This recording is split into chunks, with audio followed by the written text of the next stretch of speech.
president, Mr. Matt Schrader. He's an entrepreneur, an educator, family man, expecting his second child in It'll be in June. June.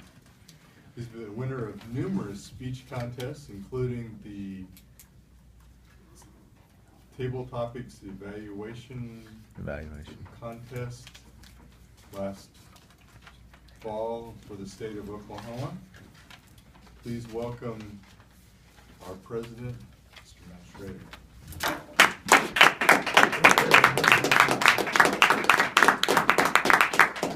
His speech entitled Shadow.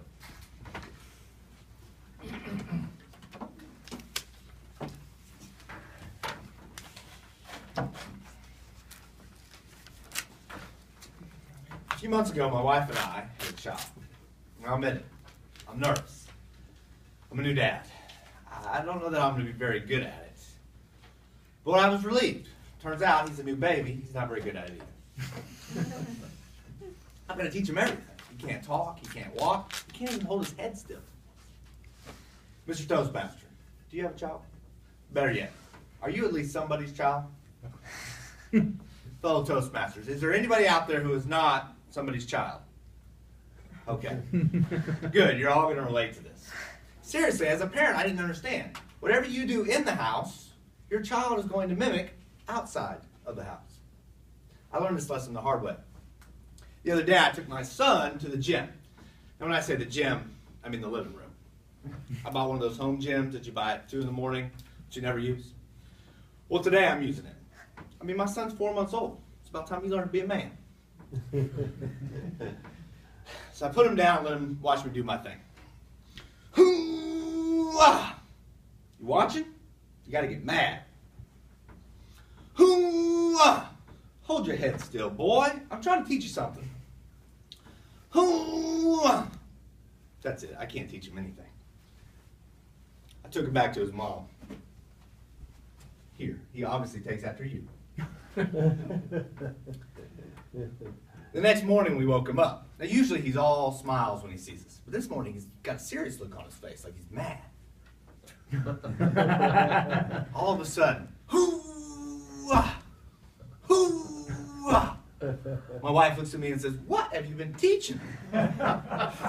I looked at her dead in the eye and said, "He's learning to be a man." That's the thing about children. They're like your shadow. You talk, they talk. You walk, they walk. But it's not just because they're your children. It's because they're watching you all the time. It happened to me too. My dad was a professional ice cream eater.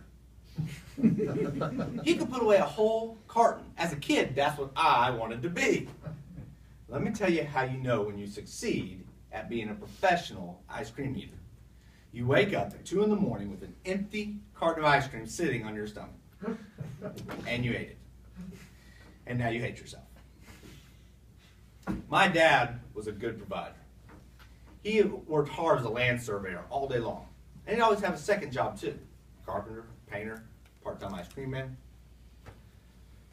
Now I've got a family, so I've got a couple jobs as well. I want to provide for my family like he provided for us.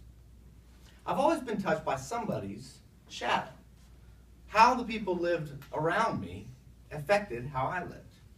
But it wasn't just my dad. It was a man like Sid Ziegler. Sid was the father of my best friend in high school. Let me tell you about the first time I met Sid. I was over at my friend's house eating with his family. Sid tells me he's just got one rule. Once his wife sits down, nobody asks her to get up. Makes sense. A couple 14-year-old boys are running mom ragged. I need my fork. I'm out of sauce. Can I get some sauce? So we learned to get everything before the meal began.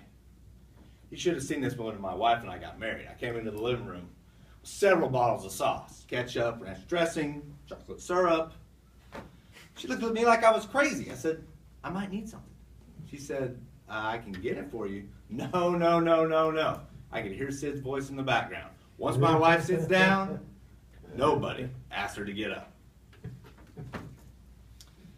These men taught me how to face challenges. I was their shadow. Sid had colon cancer twice, beat it both times. My dad lost his job 3 times at different surveying companies. Did he quit? No. He's now one of the top 5 surveyors in the region. How the shadow these men cast influenced me. How they lived their lives affected how I live my life. Sometimes shadows are short. Sometimes shadows are long. I realized I cast a shadow. How I live affects the people around me. When I was in college, I met a guy named David. Now, David had cancer. So because of this, he was in and out of the hospital.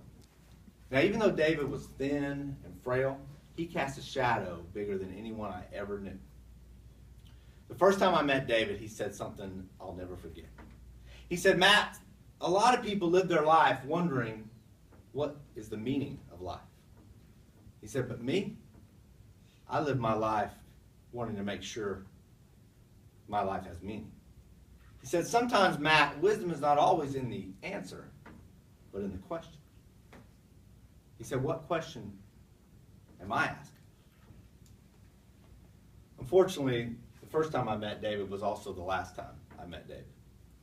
That next weekend, he passed away. And even though David has passed now, his shadow still looms just as big. When I face challenges, I think back to the shadows that David, my dad, and Sid cast. I realize if my son is going to grow up to be a man, it's going to be because of the shadow that I cast. But I can't do it by myself. I need you too. People see your actions every day. Those close to you and those who barely know you. So if you and I are going to have influence, it's going to be because we ask this question: what shadow do I cast? Mr. Toastmaster.